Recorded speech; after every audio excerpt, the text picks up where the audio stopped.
Hey guys, so I just got in. I'm still in my big coat. I kind of just keep it on all the time now. Today, as everyone knows, is Remembrance Day, and it's always been a really important day for me to commemorate those who have fought before us and those who are still fighting now to enable us to live the way that we do in the peaceful country that we have. Today was the first time that I spent November 11th out of BC, and I had no idea what to expect.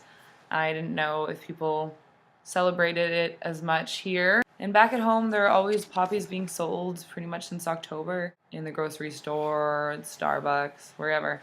And I noticed that here I wasn't really seeing any of that. I wasn't really seeing anyone wearing poppies on their coats.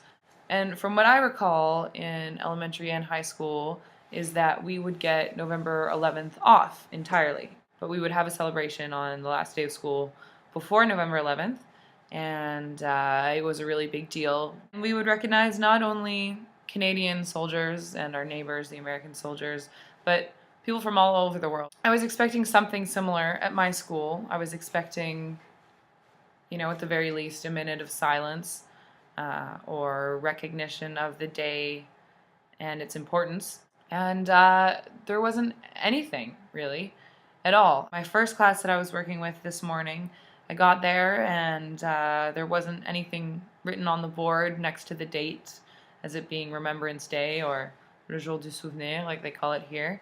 The teacher just kind of began the class like any other day, and I had, an English conversation activity planned to do with them. But I couldn't help but ask them what they knew about Remembrance Day and what it meant. I said, today's November 11th, so what day is it?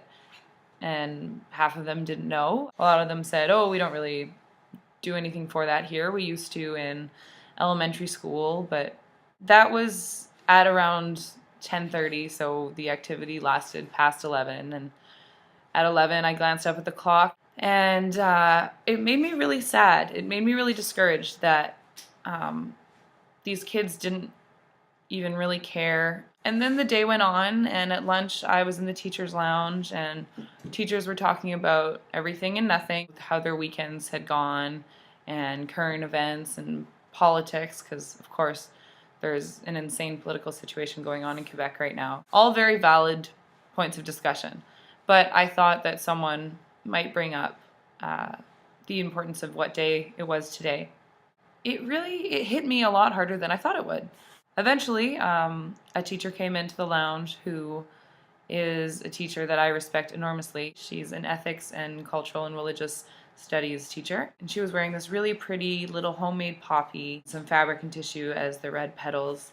Got to talking, and I told her how I was a little bit culture shocked and at how it wasn't really brought up here at all, and I didn't want to be offensive because it's not my place to pass any judgment on how people decide to commemorate anything. I had the afternoon off, and I'd been wanting to sit in on one of her classes, and she invited me to her class. I sat at the back, and she discussed the lesson with her kids, but at the beginning she brought up what day it was today, its significance for our country, and why it's important to think back on it and be grateful. And she read a story about a Canadian soldier from Victoria, actually, who had dismantled a bomb and had never received any kind of medal for it.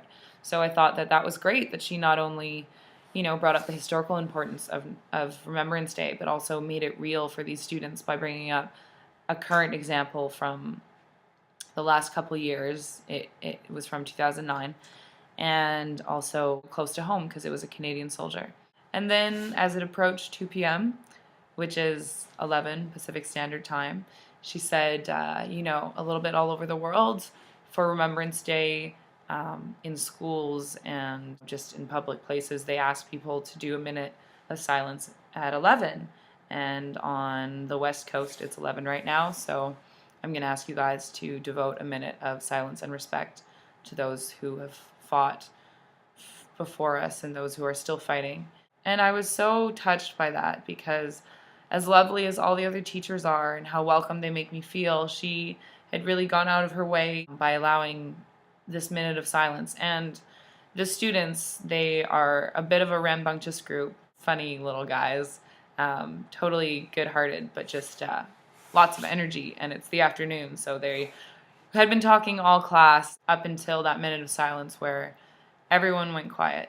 And in those 60 seconds, everything kind of slowed down, and it really allowed me to meditate on all the things that I'm grateful for and all the people that I'm grateful for in my life, and how none of it would have been possible if it weren't for the brave men and women who dedicated their lives to fighting for the country that we have today. The peace that as Canadians we're so lucky to not even question, growing up, and on a day-to-day basis, it's not even something that we think twice about.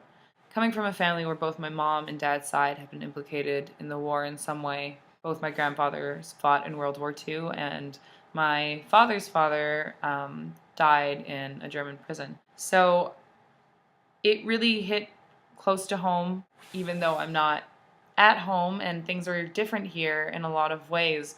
It made me feel like there are certain things that we carry with us no matter where we are in the world. And it shouldn't just be today. It should be every day that we're grateful. Even just take a minute to stop and think of how incredibly fortunate we are. We're so, so, so fortunate. So, lest we forget, je me souviens. Thank you to everyone who ever fought for peace, who is fighting now, and who will in the future. We owe you so much. Much love.